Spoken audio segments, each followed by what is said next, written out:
Well, g'day and welcome to Bevo's AFL Tips for round 7. It's been a couple of weeks because I was over in Bali, soaking up in the sunshine, trying to work on my tan, but clearly it hasn't worked at all. Today we're joined, very privileged to be joined by the man himself, Nick Butler from Channel 10, who you can see every night reading the sport, doing a great job of it. But good morning to you. G'day, Bevo. Living the dream in Bali, my friend. Welcome back to the real world, eh? Thanks, mate. It's great to be back, and even though it was very nice enjoying it over there in Bali, having a couple of frothies, and yes, but it's good to be back as well. And tell us about yourself, mate. How you got into being a sports reader with Channel 10? Look, it was a process. I started my journalism career in a place called Traralgon in Victoria back in 2007 when I was still having a run around in the Geelong 2s. So that used to test me, doing media during the day and then getting to training. But it was a wonderful time. So I took a country posting down in Gippsland at Win TV, and then from there went to 3AW Radio at Channel 10 Melbourne, and then came over here 4 years ago to be the backup presenter and senior reporter, and just slid into the main role, a bit like Stephen Bradbury, mate. And I've been here ever since. And you make tough work of it some days, and other days it's easy, but it's great fun. And try to always smile and enjoy it and be yourself. So that's how I try to approach it. Fantastic. Well, you're doing a wonderful job of it, so keep up the great work, mate. We've got a big game of footy happening tonight at the Cattery with the Cats taking on the Giants. Giants missing a couple. They're missing Jeremy Cameron and Deludio, but of course the Cats don't have their star Gary Ablett. So it's going to be a good one. How do you see this one going, Butts? Look, they rarely lose 2 in a row down there, Bevo, and they get that big crowd, and it'll be nice and cold, and I think it'll suit the Cats. Bit of pressure on the ruckman, Zach Smith. He needs to come back and play with a bit of oomph and aggression, I think, to give those midfielders a real chance. But look, I'd be very surprised if the Cats drop 2 in a row down there. Yeah, I'm with you. You don't see that happening very often at all. It's a bit surprising to see them lose to Sydney last week, but as we know, this season's so tough. Yeah, very much so, especially down there. They play good footy. Moving on to the next game, it's a big one. Both of us, I love our Port Adelaide Footy Club, and the Power take on West Coast over there in Perth. Bit of revenge, I think, for last year's horrible after the sorry result there. So yeah, let's hope the Power can get the job done. How do you see this one going, Butts? Yeah, I'm a bit bullish about Port Adelaide. I think they've just been sort of simmering away. They were really impressive against the Kangas last week, and Paddy Ryder back is huge to neutralise Natanui, and he may even be able to jump up with him. So let's hope that rock-hard surface doesn't do any damage. That's my only nervous point about the whole game, is how Paddy's going to go with that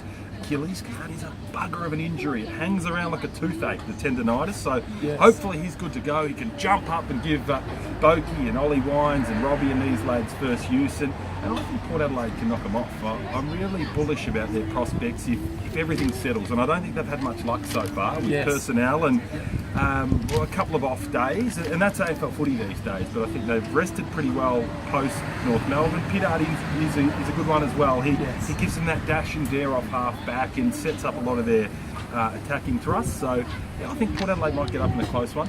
Well, there's actually been a big layout as well. Josh Kennedy's pulled out for West Coast, so that definitely helps the situation for Port, because he always seems to kill us when he plays against Port Adelaide, of course. Josh Kennedy, a big forward, so I think that definitely helps them. I'm with you, Butts. I think Port can get the job done. Hinkley will be rubbing his hands together. He's a very good player.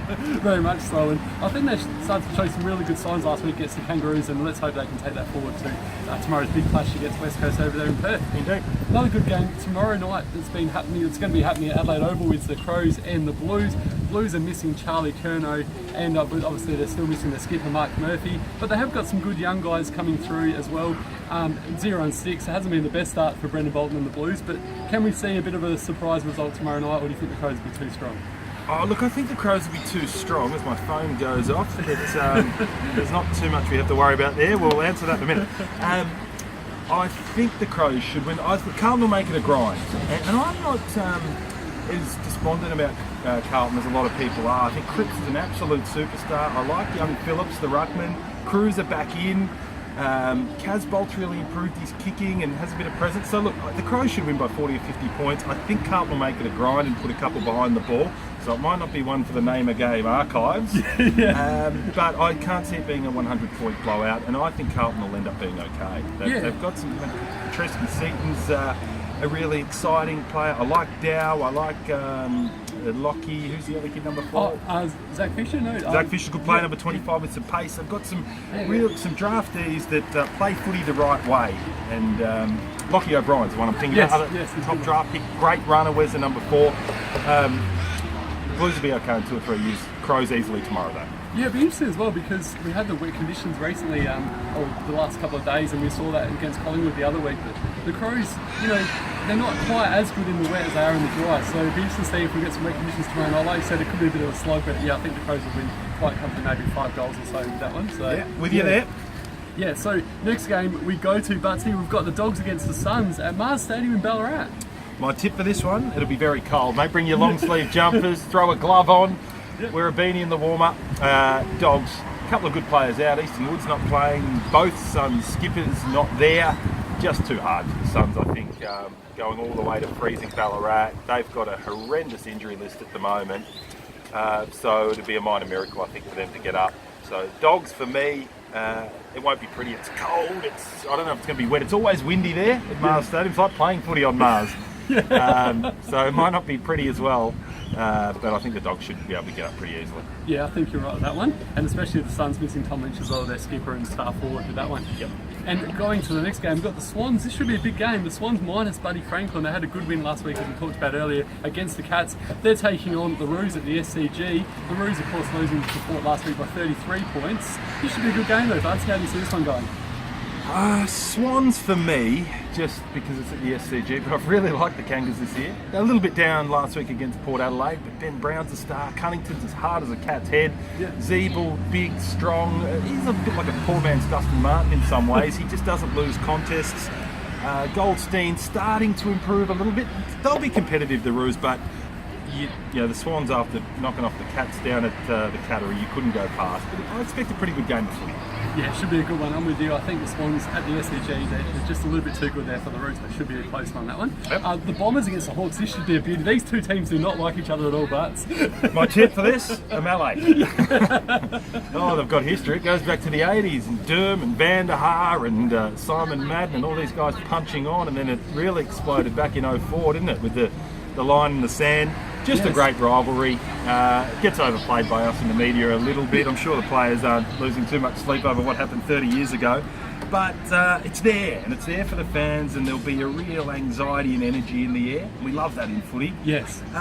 You know what? I think the Bombers are half a sniff here. I saw the vision earlier in the week of Woosha just hammering them on the track. Mouth guards, cut eyes, competitive stuff, and that either goes one of two ways. The boys are knackered by the time they get to the game and they'll be flat, or they're up and they're ready to compete, and occasionally you see an upset, and I think the Bombers are a fair chance to cause an upset on the weekend. Well, their best footy, as they've shown, has been good enough against the Crows and Port, so I might be with you at that one. I think they've got so much to play for at the moment, the Bombers, coming off disappointing loss against Melbourne last week, so I think you might be right. We'll move on to the next game, so now you've got to go to That's okay, no, tipping first, meeting second, mate, so let's keep going. We've got 10 minutes here, mate, all good.